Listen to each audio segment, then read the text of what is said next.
마태복음 10장 5절로 16절까지 말씀입니다. 제가 먼저 읽겠습니다. 예수께서 이 12를 내보내시며 명하여 이르시되 이방인의 길로도 가지 말고 사마리아인의 고을에도 들어가지 말고 오히려 이스라엘 집에 잃어버린 양에게로 가라. 가면서 전파하여 말하되 천국이 가까웠다 하고 병든 자를 고치며 죽은 자를 살리며 나병한 자를 깨끗하게 하며 귀신을 쫓아내되 너희가 거저버렸으니 거저주라. 너희 전대에 금이나 은이나 종을 가지지 말고 여행을 위하여 별난이나 두고를 주나 신이나 지팡이를 가지지 말라.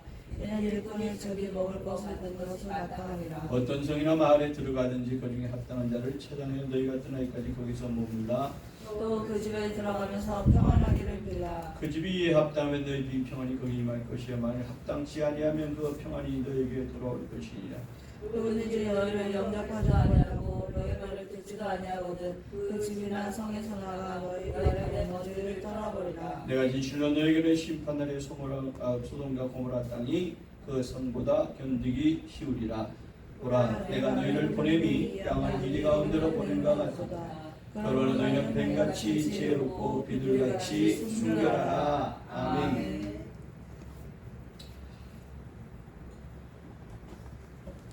하나님은 전지하시고 전능하신 분이시다. 세 번만 시작.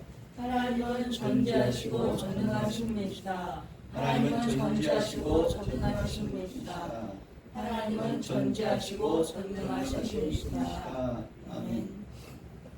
전지하시고 무엇이든지 다 알고 계시고 알고 계시기에 그걸 다 하나님의 능력으로 무엇인지 능하게 이루게 하시는 분이 바로 하나님이시다. 하나님은 우리 인간을 하나님의 형상의 모양대로 지으셨다고 창세기에 그렇게 기록이 되어 있고 실제로 우리 인간은 하나님의 형상의 모양으로 지음을 받았습니다. 하나님의 형상의 모양으로 지음을 받았다는 것은 바로 하나님같이 만드셨다. 그러니까 하나님이 전지하시고 전능하신 것처럼 하나님은 우리를 전지하고 전능한 존재로 만드셨는데 그런데 우리는 사실 우리가 늘 깨닫고 우리가 늘 부닥거리지만 우리는 전지하지도 못하고 전능한 존재도 되지 못합니다. 만약에 우리가 전지하고 전능하다면 우리는 하나님이라 할 수 있겠죠. 그러나 하나님의 말씀을 관자는 신이라 라고 성경은 말하고 있습니다. 하나님의 말씀이 신이라는 것은 바로 하나님의 전지하심과 전능하심. 우리 피조물에게는 하나님이 우리에게 주어진 한계라는 게 있어요. 피조물이 넘지 말아야 될 선이 있단 말이에요. 만약 그 피조물이 넘지 말아야 될 선을 넘은 것이 마귀요. 하나님은 그것을 죄다. 하나님의 영역을 딱 붙이고 넘어오지 말라 이렇게 말씀하신 것이 아니라 이런 하나님의 뜻이 아니라 우리 피조물로서 한계가 있다는 거예요. 그러니까 우리 인간을 만드실 때 그 피조물의 한계가 가장 그 한계까지 이르게 피조물로서 가장 지혜롭고 피조물로서 가장 능력 있게 만든 존재가 우리 인간이라는 거예요. 그래서 우리 인간은 하나님께서 인간을 만드시고 그렇게 말씀하셨잖아요. 모든 만물을 너희가 지배하고 정복하고 다스리라. 다시 말해 모든 만물의 머리가 되고 그것을 지배할 수 있는 능력, 또 지배할 수 있는 지혜, 또 그것을 다스릴 수 있는 능력, 다스릴 수 있는 지혜를 너희가 가질 것이고 또 너희를 소유하게 하겠다 하는 것이 하나님의 뜻이거든요. 그러니까 우리는 하나님이 허락하신 피조물로서의 가장 최상의 지혜와 최상의 능력을 하나님께서 우리에게 소유하기를 원하시고 또 그걸 소유하게 하셨으니 우리는 그 지혜와 능력을 소유한 자가 되는 것이 마땅합니다. 마땅한데 원래 그런 존재를 만드셨습니다. 우리 에덴 동산에서 아담을 봅니다. 에덴 동산에 아담을 보면 그 모든 걸 다 누렸잖아요. 응? 모든 걸 다 누리고 모든 걸 다 부렸잖아요. 그러니까 에덴 동산에 아담이 모든 걸 다 누리고 부렸다는 것은 뭡니까? 아담에게 그만큼 그의 하나는 그 모든 걸 다 누리고 또 부릴 수 있는 지혜도 있었고 능력도 있었다.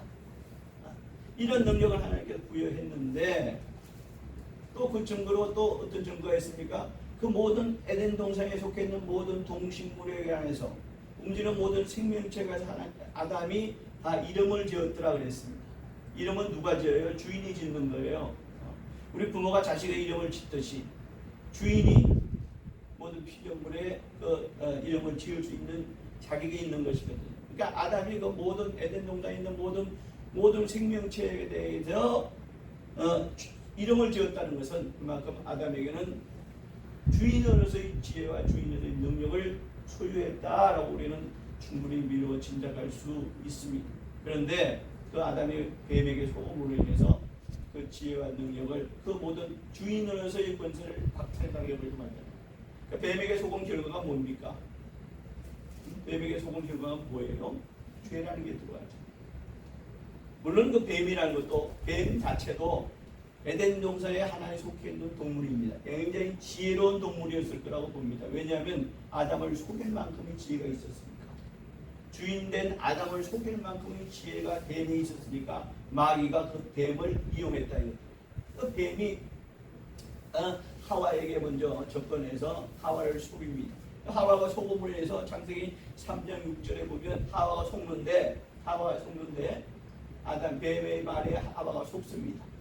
속는데 그 속고 난 결과가 어떻게 되면 다시 한번 그 선악을 알게 한 나무를 보니까 그 전까지는 그런 생각이 안 드는데 하와가 그 뱀에게 속고 나서 그 나무를 보니까 그 나무 열매를 보니까 뭐였더라?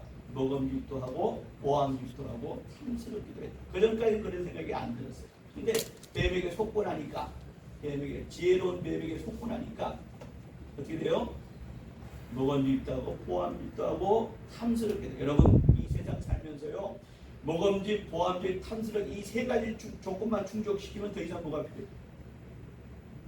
이 세 가지 조건만 충족시키면 이 세상 살아가는데 아무런 불편이 없고 더 이상의 우리가 요구할 게 없을 정도로 완벽합니다. 먹음직, 먹고 살 때 시장이 없어. 눈을 즐겁게 해줘.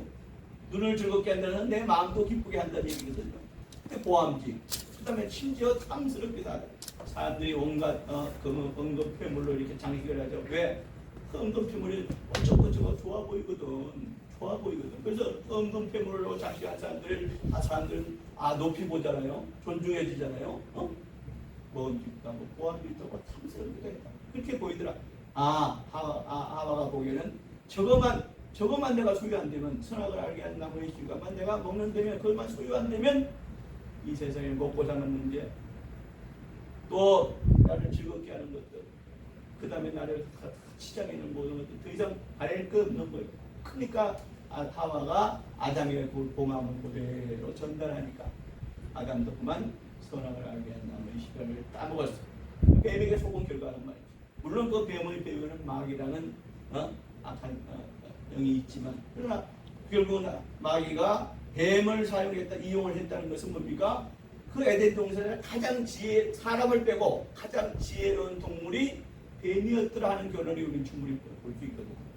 그 뱀에게 마귀가 거기다 뱀이 가지고 있는 지혜에다가 뭡니까? 마귀가 거기다 지혜를 보태가지고 사람을 이길 수 있는 지혜를 줘가지고 사람을 속일 수 있는 지혜를 줘가지고 뱀이 하와에게 접근해서 드디어 하와를 속이는 성공을 거두게 되는 거잖아요. 그걸로 인해서 우리가 죄가 들어옵니다. 그 죄가 들어옴으로 인해서 어떤 결과가 나와요? 그 에덴 동산의 모든 것을 소유할 수 있는 소유주였던 아담과 하와는 에덴 동산에 쫓겨납니다. 그와 동시에 에덴 동산에 쫓겨남과 동시에 어떤 일이 벌어지냐면 땅이 저주를 받게 돼요. 지금 제가 창세기 3장에 말씀을 여러분께 전달하는 겁니다. 에덴 동산에서 아담과 하와는 쫓겨나고 그 마동을 누릴 수 있는 주인된 권리를 박탈을 당하고 그리고 나서 땅은 저주를 받게 됩니다. 땅은 저주를 받게 되니까 그전에는 심지도 가꾸지도 하지 않아도 얼마든지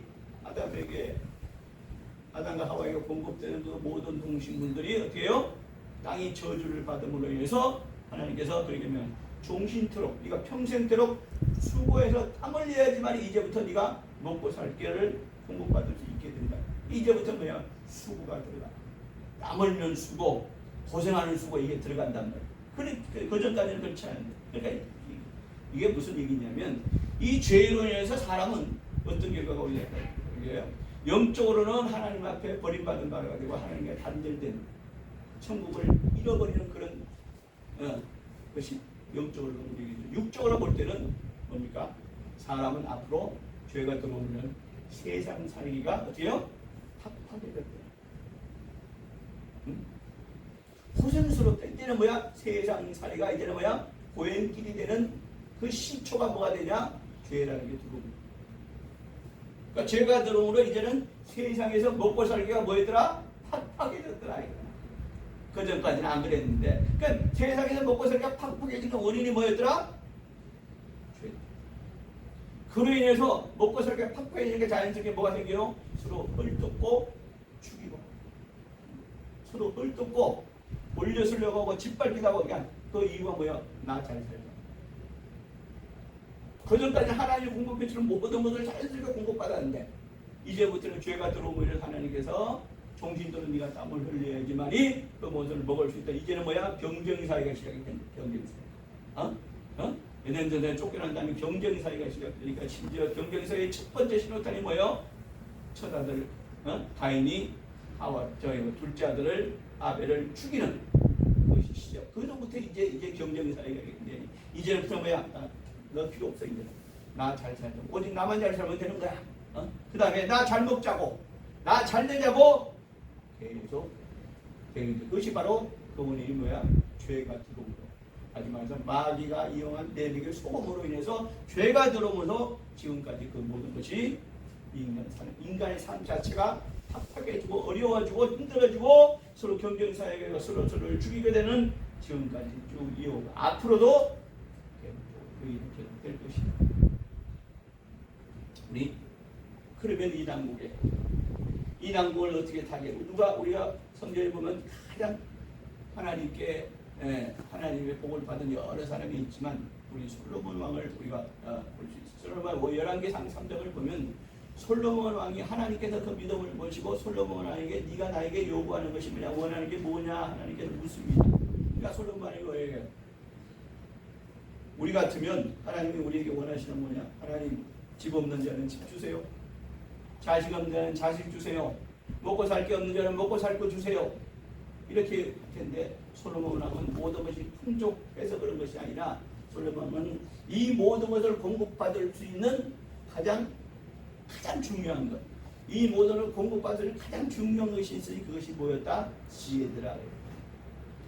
지혜만 있으면 먹는 거, 입는 거, 어려운 거, 고생스러운 거, 이걸 다 이길 수 있고 모든 것을 소유할 수 있겠다. 그래서 솔로몬 왕이 하나님께 구하는 것이 있으니 바로 뭐라고요? 지혜를 구했더라. 지혜만 있으면. 그래서 그 지혜로 인해서 솔로몬 왕이 아주 우리가 믿지 않는 사람들까지 솔로몬이 참 지혜왕이다라고 하는 유명한 일화가 있잖아요. 두 여자가 아기를 하나 끌어안고 가지고 앞에 가지고 이 아기가 도대체 내 아기입니다. 내 아기인데, 이 여자는 자기 아기라고, 나는 내 아기라고 하는데, 이 아기를 갖다가 누구의 자식으로 누구의 소유로 하면 좋겠습니까? 했더니 어떻게 솔로몬이 어떻게 의견을 내려요? 반을 쪼개라. 너도 어머니라고 주장하고 너도 어머니라고 주장하니, 너도 내 아들이라고 소유하니, 너도 내 아들을 소유하니 어떻게 해요? 그러면 너희 둘이 반을 쪼개서 가잖아. 그러니까 한 여자는 어떻게 해요? 또 반 쪼개주세요. 반 쪼개서. 그러니까 또 한 여자는 어떻게 해요? 엉엉대고 울면서, 하나님, 차라리 이 애가 반 쪼개면 죽잖아요. 차라리 저희를 주세요. 나는 포기하겠습니다. 그러니까 솔로몬이 어떻게 해요? 포기하겠다는 여자에게 이 아이를 돌려주고 반으로 쪼개다는 여자를 처하는 그런 유명한 일화가 있지 않습니까? 이것으로 인해 솔로몬 왕은 지혜왕이다. 이건 하나의 일화예요. 일화입니다. 그러나 솔로몬 왕 우리가, 그러니까 결국 솔로몬이 하나님께 구한 것은 단순히 세상을 살아가고 왕으로서 다스리는 이런 지혜를 구한 것이 아니라, 바로 하나님께 구한 것은, 하나님, 내가 왕으로서 하나님 보시기에 기뻐하는 왕으로서, 하나님께 쓰임받는 왕으로서, 그 다음에 모든 것을 머리가 되어서 하나님을 전하는 자로서 하나님을 전할 수 있는, 지금 우리 솔로몬 같은 경우는 불신자들도 솔로몬 왕을 다 알잖아요. 지혜의 왕, 가장 하나님으로부터 지혜의 축복을 받은 왕. 그러니까 불신자들도 우리 아이가 솔로몬 같은 지혜를 우리 아이에게 주옵소서. 그러니까 불신자들도 아이 이름을 솔로몬이라고 지는 집주의 부모들도 있어요 지금. 이 정도로 아마 이 솔로몬 왕은 이 땅이 끝날 때까지, 우리 인간이 살고 있는 이 땅이 끝날 때 계속적으로 사람의 입에 회자되는 그런 지혜의 왕으로서 이렇게 쓰임받은. 그러니까 솔로몬이 구한 것은 하나님, 내가 왕인데 왕으로서 부족한 게 뭐가 있겠어요? 먹을 것이 부족하겠어요? 그 권세가 부족하겠어요? 왕의 말에는 정말 생명 있는 것도 죽일 수 있고 정말 모든 것을 다 할 수 있는 그런 권세가 있는 왕인데, 솔로몬이 하나님께 지혜를 구한 이유가 무엇일까? 솔로몬은 무엇보다도 하나님 앞에 정말 내가 하나님 앞에 세상 사람에게도 인정받고 세상 사람에게 칭송을 받는 왕도 왕이지만 하나님 앞에 인정받고 하나님의 도우심으로 정말 이 나라를 다스리고 하나님을 전할 수 있는 그런 왕이 되게 하소서. 그러기에는 솔로몬 왕에는 너무나 많은 난관이 있었고 너무나 많은 유혹이 있습니다. 아까 에덴 동산의 유혹처럼 많은 유혹이 있었어요. 솔로몬이 하나님 앞에 지혜를 구한 이유는 뭐냐? 하나님, 나로 범죄치 않게 하소서. 솔로몬은 알았어요. 우리에게 하나님께서 우리에게 이 주신 지혜로 모성을 지배하고 다스릴 수 있는 그런 권세를 주셨는데 이것을 놓쳤단 말이야. 놓친 이유를 솔로몬은 이미 알고 있었어요. 뭐냐? 바로 속았다 이거야. 속아서 죄가 들어옴으로 인해서 우리가 이 지혜를, 하나님께 주신 지혜를 다 잃어버리기 위해서 하나님께서 우리에게 누리라고 모든 것을 누리라고 주신 모든 걸 다 잃어버렸다. 그러니 솔로몬이 하나님께 지혜를 구한 이유가 무엇인가를 가만히 보면, 성경을 가만히 보면 하나님, 나로 하나님 앞에 범죄치 않게 하소서. 지혜가 있으면, 하나님께서 주시는 지혜가 있으면 내가 하나님 앞에 범죄치 않겠구나. 왕이니까 얼마나 유혹이 많았겠어. 저 남방에 있는 여인이 정말 모든 은동편물을 싣고 그렇게 솔로몬에게 와 있는 솔로몬을 부정하고 돌려보냅니다. 하여튼 여러 가지 유혹이 많습니다. 그래서 하나님께 솔로몬이 하나님께 지혜를 구한 첫 번째 이유는 하나님, 내가 하나님 앞에 범죄치 않게 하나님에게 지혜를 주시옵소서라고 솔로몬이 기도하고 그렇게 하나님 앞에 지혜를 구합니다. 첫 번째 목적은 뭐냐? 범죄치 않게 하소서. 더 이상 하나님은 내가 범죄. 두 번째는 뭐냐? 세상을 이기는 지혜를 주시옵소서. 정말 또 하나님이 기뻐하시는 지혜를 주시옵소서. 이런 것을 구합니다. 그 지혜에 의해서 솔로몬은 이렇게 후대에 정말 세상 끝날까지 모든 사람에게 칭송받고 모든 사람에게 인정받는 그런 지혜의 왕이 되었습니다. 또 솔로몬은 지혜의 왕과 동시에 또 어떤 왕이었냐면 용기 있는 용맹한 왕이었어요. 우리 이스라엘 나라를 보면 가장 이스라엘 나라의 영토가 가장 많이 확장된 때가 언제냐? 바로 솔로몬 왕 시대. 그러니까 솔로몬 왕이 지혜가 있음으로 인해서 하나님이 주시는 지혜로 하나님의 일을 하고 우리가 영토를 확장할 때, 하나님의 나라를 확장할 때 하나님 주시는 지혜로 하면 되겠구나 라는 사실을 알게 되므로 하나님 지혜를 주시니까 동시에 솔로몬이 용맹스러운 왕이 된 거예요. 그래서 솔로몬한테, 그러니까 지혜가 있으면 용기가 생기는 것이고 또 이 용기가 있음으로 해서 모든 일을 성공시킬 수 있다. 그러니까 뭐예요? 모든 일을 성공시킬 수 있고 모든 걸 소유할 수 있는 가장 근간은 뭐냐? 바로 지혜다 이거. 지혜다 이게. 그래서 솔로몬 왕이 지혜의 왕, 용맹의 왕으로 모든 걸 구합니다. 여러분,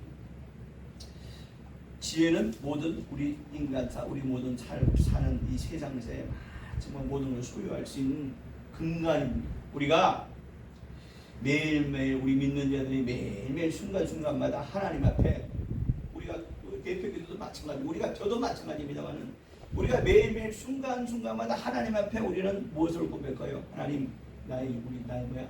내가 죄 때문에 하나님을 고백합니다. 그죠? 내가 하나님 앞에 난 범죄하지 않으려고 했는데, 죄 짓지 않으려고 했는데 하나님, 지난 일주일 동안 나도 모르는 사이에 어느 순간 나는 죄인이 되어 이러한 범죄를 하나님 앞에 저질렀습니다. 하나님 보시기에 참 이건 옳지 않은 일 아닙니까? 하나님 보시기에 이건 죄라 하지 않습니까? 내가 하나님의 범죄했습니다. 내가 정말 죄를 저질렀습니다. 그걸 괴로워하고 주일마다 아니면 순간순간마다 회개하는 처지가 바로 우리 하나님의 자녀가 되었지만 우리는 여전히 하나님 앞에 회개하는 죄에 대해서 회개하는 지금 왜일까요? 도대체 왜 여러분 죄와 범죄의 차이를 제가 지금 한번 정의를 내려보겠습니다. 죄가 무엇이고 아까 죄는 죄에 대해서는 우리가 많이 이미 설명했습니다.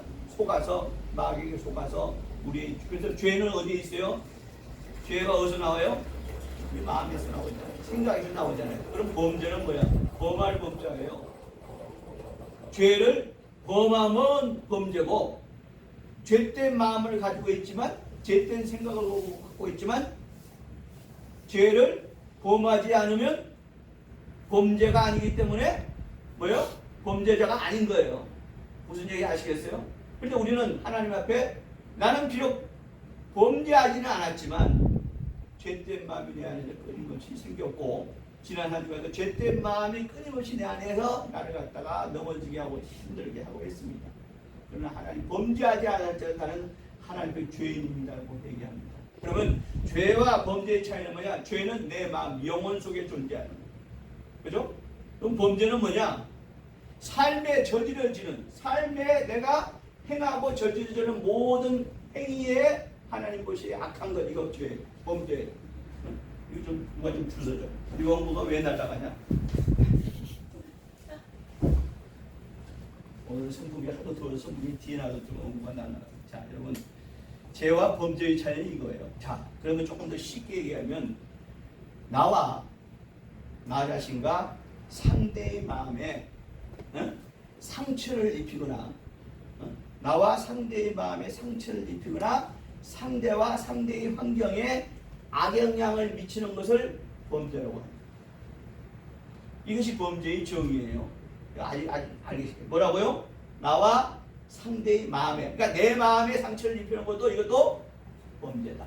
상대의 마음에 상처를 입히는 건 이건 당연한 범죄다.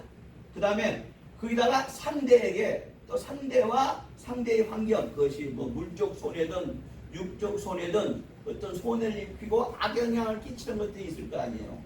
나를 위해서 상대가 어떤 재산을 잃었어. 이거 범죄예요. 나를 위해서 상대의 마음에 상처를 입었어. 범죄예요. 상대의 마음이나 재산상이나 어떤 환경상에 손해를 끼치지 않았지만 뭐야? 내 마음에 지금 엄청난 스트레스가 쌓이고 엄청난 내 마음에 화가 미쳤어. 이걸로 해서 내가 밤잠을 못 이루겠어. 이것도 범죄. 그러면 나 자신을 가만히 생각해. 우리가 하루를 살면서 하루 종일 하루 24시간 중에 범죄하지 않는 하루가 있을까요? 남에게 상처를 입거나 남에게 손해를 입히지 않았을지라도 내 마음에 상처를 입힌다. 이것도 범죄라 했으니 나는 뭐야? 하나님 앞에 범죄다. 죄를 저지르. 이러니까 우리는 하나님 앞에 회개라는 수단으로 하나님 앞에 하나님 나의 범죄를 용서해달라. 불쌍히 여겨달라. 그러니까 범죄치 않는 것. 이걸 성경에 뭐라고 해요? 순결이라고 합니다. 순결 그러면 처녀가 자기의 처녀성을 가지고 있는 정상적으로 순결이라는 거나 우리는 믿는 자로서 하나님 앞에 내가 죄가 아니라 범죄치 않는 것, 이걸 순결이에요. 이걸 순결이라고 합니다. 오늘 마지막 절에, 오늘 본문 마지막 절에 너희가 뭐라고요? 26절에 뭐라고 그랬어요? 마지막에 너희는 뱀같이 지혜롭고 비둘기같이 순결하라고 그랬어요. 여러분, 뱀같이 믿지 않는 자들 뱀같이 지혜로운 그 지혜가 있다면 이 세상에 얼마든지 승부하는 자가 될 수 있어요. 이 세상 이거는 불신자와 신자와 동일하게 뱀같이만 지혜로우면, 뱀이 얼마나 지혜로웠어요. 사람을 하나님이 가장 지혜롭게 한 존재, 하나님 다음으로 가장 권세 있는 존재로 만든 인간을 속일 수 있죠. 속였잖아요. 그러니까 동물 중에서 가장 지혜로운 동물이 누구였더라? 뱀이었더라는 거예요. 그러니까 이 뱀 같은 지혜만 있으면 이 세상에 얼마든지 내가 원하는 것을 가질 수 있고 얼마든지 누릴 수 있어요. 그런데 오늘 주님께서 뭐라고 하냐면 너희가 뱀같이 지혜롭되 뭐야? 비둘기같이 순결하라. 여기서 우리는 갈등이 생깁니다. 아니 이왕이면 뱀같이 지혜롭게만 우리에게 그 지혜를 허락하면 얼마나 좋을까? 뱀같이 지혜롭다, 지혜로워라, 이런 이 말씀하셨으면 우리는 얼마든지 이걸 할 수 있겠지만, 우리가 누릴 수 있겠지만, 우리는 단서가 붙습니다. 비둘기같이 숨겨라. 여기서 우리는 딜레마가 생겨요. 그럼 어떻게 하면 순결할 수 있을까요? 하나님, 어떻게 하면 순결을 유지할 수 있을까요? 여러분, 하나님이 주시는 지혜로 지혜로울 수 있다면 당신은 순결할 수 있어요. 세상이 주시는 지혜를 가지면 순결할 수가 없어요. 왜? 세상이 주는 지혜가 뭘까요? 아까 말했잖아요. 남을 갖다가 짓밟고 나 잘 먹고 잘 살기 위해서 남을 짓밟고 남을 해롭게 하고 남을 눌러서라도 내가 잘 먹고 잘 사는 내가 잘 누리기만 하면 이건 뭐야? 내 모든 걸 다 충족시키기 위해서 이게 뱀같이 지혜로운 거예요. 남이야 어떻게 됐든 간에. 그런데 하나님 우리에게 뱀같이 지혜롭되 비둘기같이 순결하라고 했으니 참 여기서 딜레마가 생긴다. 그러면 우리는 어떻게 할 수 있을까? 우리가 순결하려면 어떻게 할 수 있을까? 여러분, 하나님이 주시는 지혜와 지혜로울 수 있다면 우리는 순결할 수가 있어요. 왜? 하나님이 우리에게 어떤 지혜를 허락하세요? 하나님 우리를 범죄자로 만들기 원하지 않으세요. 하나님 우리를 범죄자로 만들기 원하지 않으세요. 그래서 하나님 우리의 범죄를, 이 죄를 용서하시려고 하나님 육신을 입고 이 땅에 오셨잖아요. 이만큼 하나님 우리에게 간절히 원하는 것은 우리를 범죄자로, 죄된 자로 만들기 원하시지 않으세요, 하나님. 그러니까 하나님이 주시는 지혜로울 수만 있다면 우리는 순결할 수, 이것이 충족이 되는 거예요. 그러니까 우리가 구해야 될 것은 뭐냐? 하나님, 나 잘 먹고 잘 살기 위해서 이 부동산을 소유하고 이 물질을 소유하고 이것을 소유하고 내 삶의 소물을 하나님 내게 지혜를 주시옵소서. 세상 지혜를 동원하면 그것을 가질 수 있을지라도 순결할 수는 없어요. 순결할 수는 없단 말이에요. 그러니까 지혜롭기도 하고 순결까지도 하나님의 말씀을 순결까지 유지하려면 방법은 하나밖에 없다. 하나님이 내게 주는 지혜. 그러니까 이걸 딴 말로 하면 세상이 내게 주는 지혜를 포기해야 돼. 여러분, 세상에 얼마나 지금 지혜가 얼마나 자꾸 넘쳐요. 그죠? 인터넷만 열어봐요. 여러분 답답한 거 네이버에 다 공급해 주잖아요. 저 깜짝 놀랍니다. 네이버 같은 걸 들어가면 깜짝 놀라요. 과연 이것을 해결할 수 있는 방법이 이게 있을까? 도대체 이것까지도 올라올 수 있을까 하고 했는데 네이버 들어가 보면, 네이버 같은 데 들어가면 내가 정말 우리가 있던 것이 참 머리 적었다 할 만큼 거기는 온갖 지혜가 아주 산적해 있어요. 여러분은 그 안에만 들어가면, 인터넷이라는 그 바다에만 들어가면 내가 생각했던 모든 고민은 다 해결할 수 있어요. 그런데 그대로 하면 내가 그것을 얻을 수 있고 내가 소유할 수 있을지라도 이걸로 인해서 남의 해를 받아. 남의 해를 받지 않더라도 내가 마음의 상처를 받아. 그러면 아까 말한 대로 이로 인해서 이것이 뭐다? 범죄다. 하나님이 이렇게 원하지 않죠. 그러니까 세상 지혜를 포기하고, 세상 지혜는 포기가 아니라 세상 지혜를 버리기로 작정하고 하나님이 주시는 지혜로 지혜롭게 하겠다. 하나님이 주시는 지혜로만 내가 지혜로울 수 있고, 이 하나님이 주시는 지혜로만 지혜롭게 되면 하나님 말씀하신, 오늘 주님이 말씀하신 순결까지 유지할 수 있다. 순결은 딴 말하면 정결이라는 거예요. 깨끗하다는 얘기 아닙니까? 그러면 우리가 이 땅에서 주는 지혜가, 우리에게 각종 지혜가 얼마든지 구할 수 있는데 그 지혜를 가지고는 우리는 정결할 수는 없는 거예요. 정결할 수 없습니다. 오직 하나님은 우리를 지혜롭게 하시되 하나님은 우리를 정결케 하기 위해서 하나님이 주시는 지혜로만이 우리가 순결할 수 있고 정결할 수 있다는 결론이 여기서 나오는 거예요. 아까 솔로몬까지 예를 들었으면 솔로몬은 하나님이 주시는 지혜로운 왕이었기 때문에, 지혜롭게 정치를 했기 때문에, 지혜롭게 다스렸기 때문에 오늘날까지 모든 사람에게 칭송을 받는 자가 되었어요. 또 하나님 마음에 합한 자가 되었다 말이에요. 그러니까 하나님 그에게 계속적으로 복을 주시고 복의 복을 다 하시는 거예요. 이처럼 우리도 마찬가지입니다. 하나님께서 주시는 지혜를 구해야 됩니다. 여러분, 어떤 매사에 일을 놓고 이걸 갖다 어떻게 해결할까 하고 밤새 끙끙앓습니다. 끙끙할 때 이 사람에게 자문을 구하고 정말 그쪽 분야의 전문가에게만 자문을 구해본 결과 이렇게 하면 되겠구나 그 일을 이렇게 합니다. 그런데 그 일을 했을 때 그 일의 결과로 인해서 거의 성공이 되었어요. 마침내 성공이 되었습니다. 그런데 그 결과에 의해서 나인 딴 사람이 상처를 받고 손해를 본다 이거야. 마음에 어떤 아픔을 겪는단 말이야. 어떤 물질적 환경에 어떤 아픔을 겪는다. 이것은 뭐야? 아까 말한 대로 범죄하는 거예요. 범죄하는. 그러나 하나님이 주시는 지혜로 그 일을 해결할 때, 하나님이 주시는 지혜로 그 일을 해결할 때 뭐야? 내 마음에도 상처받지 않고 딴 사람의 마음에 상처나 딴 사람의 모든 손해를 끼치지 않으니까 이거 뭐야? 이거야말로 순결을 유지하면서 하나님의 말씀을 순결을 유지하면서 지혜롭게 만사를 해결할 수 있는 방법입니다. 그러니까 우리가 구해야 될 것은 뭐야? 하나님 나를 지혜롭게 하시되 세상 지혜에 의지하지 않도록 하시고 하나님이 주시는 지혜로 지혜롭게 해 주시옵소서. 여러분 지혜만 있으면요 물질도 얼마든지 소유할 수 있어요. 지혜만 있으면 건강도 얼마든지 소유할 수 있어요. 지혜만 있으면 내가 모든 것을 내가 원하는 대로 다 소유할 수 있어요. 그럼 모든 이 세상에 있는 모든 복, 이 세상의 모든 것의 복의 근간은 뭐다? 지혜다. 지혜다. 그러니까 우리는 그러나 우리 믿는 사람들은 뭐야? 하나님이 주시는 지혜로워야 돼. 그러니까 하나님께 우리가 구하되 하나님 나를 지혜로운 자가 되게 하여. 그래서 솔로몬도 지혜를 구한 거예요. 지혜를 구한 거예요. 그러니까 오늘 주님이 말씀하십니다. 뱀같이 지혜를 하라. 뭐야?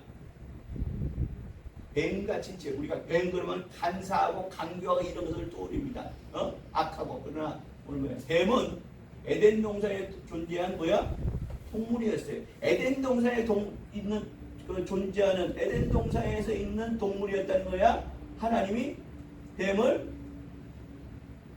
어떻게 만들어서 에덴 동산에 거하기에 합당한 동물이었다는 결론이 아니에요. 악한 동물이었으면 하나님 그곳에 뱀을 거하지 못하게 했을 거예요. 근데 뱀이 에덴 동산에 거했다는 얘기는 뭐야? 하나님 보시기에 괜찮은 하나님 에덴 동산에 들어가서 거하기에 자기들이 있는 동물이었다는 결론밖에 안 생기는 거 아니에요. 그럼 뭐냐?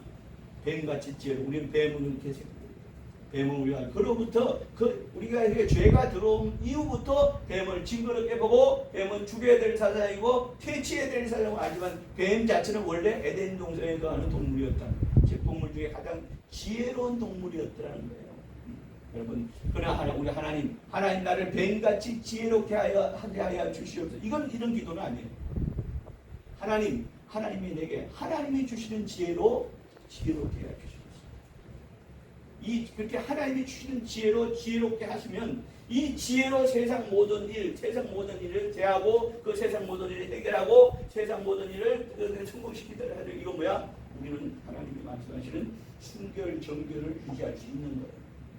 세상 지혜를 가지고 그걸 해결하고 하려니까 세상 지혜를 가지고 성공하게 하려니까 뭐야? 우리는 정결을 잃어버리는 거예요. 순결을 잃어버리는 거예요. 깨끗함을 잃어버리는 거예요. 착하게 살려는 게 아니에요. 정결이. 우리가 살면서 여러 가지 방법들이 있잖아요. 고민들이 있잖아요. 문제들이 있잖아요. 이 시간도 여기 와 계신 여기까지 오신 분들 중에 정말 여기 오기 전에 버스를 타고 차를 가지고 이용해서 오면서 야 오늘 예배 끝나고 돌아가서 이거 어떻게 해결해야 돼? 내일 일주일 후 한 달 후에 오는 여러 가지 문제들이 지금 계속해서 산적돼 있습니다. 세상살이가 그런 거예요. 땅이 저주를 받은 이유로 세상살이가 그런 거예요. 근데 이걸 갖다가 세상 사람의 지혜로 그 일을 해결하면 얼마나 해결할 수 있겠지요. 그러나 그 방법으로 세상 지혜로 그 일을 해결할 때는 뭐야? 딴 사람이 피해를 보고 딴 사람의 마음에서 심지어 그렇지 않을지라도 내 마음에 상처를 주는 일이 생긴다. 이건 하나님 앞에 범죄합니다. 그런 방법은 하나밖에 없어요. 하나님이 주시는 지혜로 지혜롭게 해 주시옵소서. 이 얘기는 바로 뭡니까? 하나님이 주시는 지혜로 이 일을 해결하고 이 문제를 해결하면 하나님이 내게 원하시는 순결, 정결을 유지할 수 있다. 그러니까 우리는 이것을 구해야 됩니다. 내 스스로는 순결할 수 없습니다. 그러니까 하나님이 주시는 지혜를 구해서 하나님이 주시는 지혜로 이 모든 일을 해결하면 순결도 다 유지할 수 있고 순결도 다 소유할 수 있다. 다시 말하면 죄에 괴로워하는 결과를 미리 막을 수 있다는 얘기입니다. 우리가 구해야 될 것은 뭐냐? 하나님의 지혜를 주시옵소서. 이거는 옳지 않은 기도예요. 하나님은 전능하신 분이니 하나님은 우리를 피조하신 창조주신 하나님의 지혜에 내가 이르게 하옵소서. 이거는 뭐야? 마귀의 구함이에요. 내가 하나님께 높아지리라 했잖아요. 우리는 이렇게 기도하셔야 됩니다. 정말 진실로 이렇게 기도하고 이렇게 구하셔야 됩니다. 하나님이 내게 하나님이 허락하시는 지혜를 내게 주시옵소서. 지혜로운 자는 하나님이 주시는 지혜로운 자는 하나님이 원하시는 순결을 유지할 수 있고 하나님이 주시는 지혜. 하나님은 만물을 창조하신 분이에요. 하나님이 주시는 지혜라면 이 우리 모든 만사가 얼마든지 해결할 수 있는, 이길 수 있는 바로 그 지혜입니다. 바라건대 여러분 모두가 하나님이 주시는 지혜를 구하시길 바랍니다. 하나님 내게 지혜를 주세요. 하나님이 내게 지혜를 주세요. 하나님이 주시는 지혜로 이 세상을 이기길 원합니다. 이렇게 구하실 때 하나님께 내게 지혜를 주시고 나는 하나님이 원하시는 순결을 유지할 수가 있으니 지혜롭고 순결한 자로서의 삶을 하나님이 보시기에 합당한 삶을 하나님이 축복하시기에 합당한 삶을 살 수 있는 것입니다. 이 시간 기도하실 때 주여 하나님 내게 하나님께서 주시는 지혜를 구하는 자 되게 하소서. 지혜롭게 하시고 순결케 하게 주시옵소서. 다같이 이 시간 예수 이름으로 간절히 부르고 하나님 내게 지혜를 허락하여 주시옵소서. 여러분 고민하지 마시고 걱정하지 마시고 하나님 내게 하나님 지혜를 이 일을 어떻게 할까요? 라고 하나님께 의뢰하지 마시고 하나님께서 내게 주시는 지혜로 지혜롭게 하셔서 모든 세상 일을 성공시키고 세상에서 모든 일을 만사를 모든 우리 앞에 모든 문제를 해결할 수 있도록 그래서 하나님께 감사를 드릴 수 있도록 하나님 내게 하나님이 주시는 지혜를 주시옵소서. 다 같이 예수 이름 한번 부르고 기도합니다. 예수여 도우시고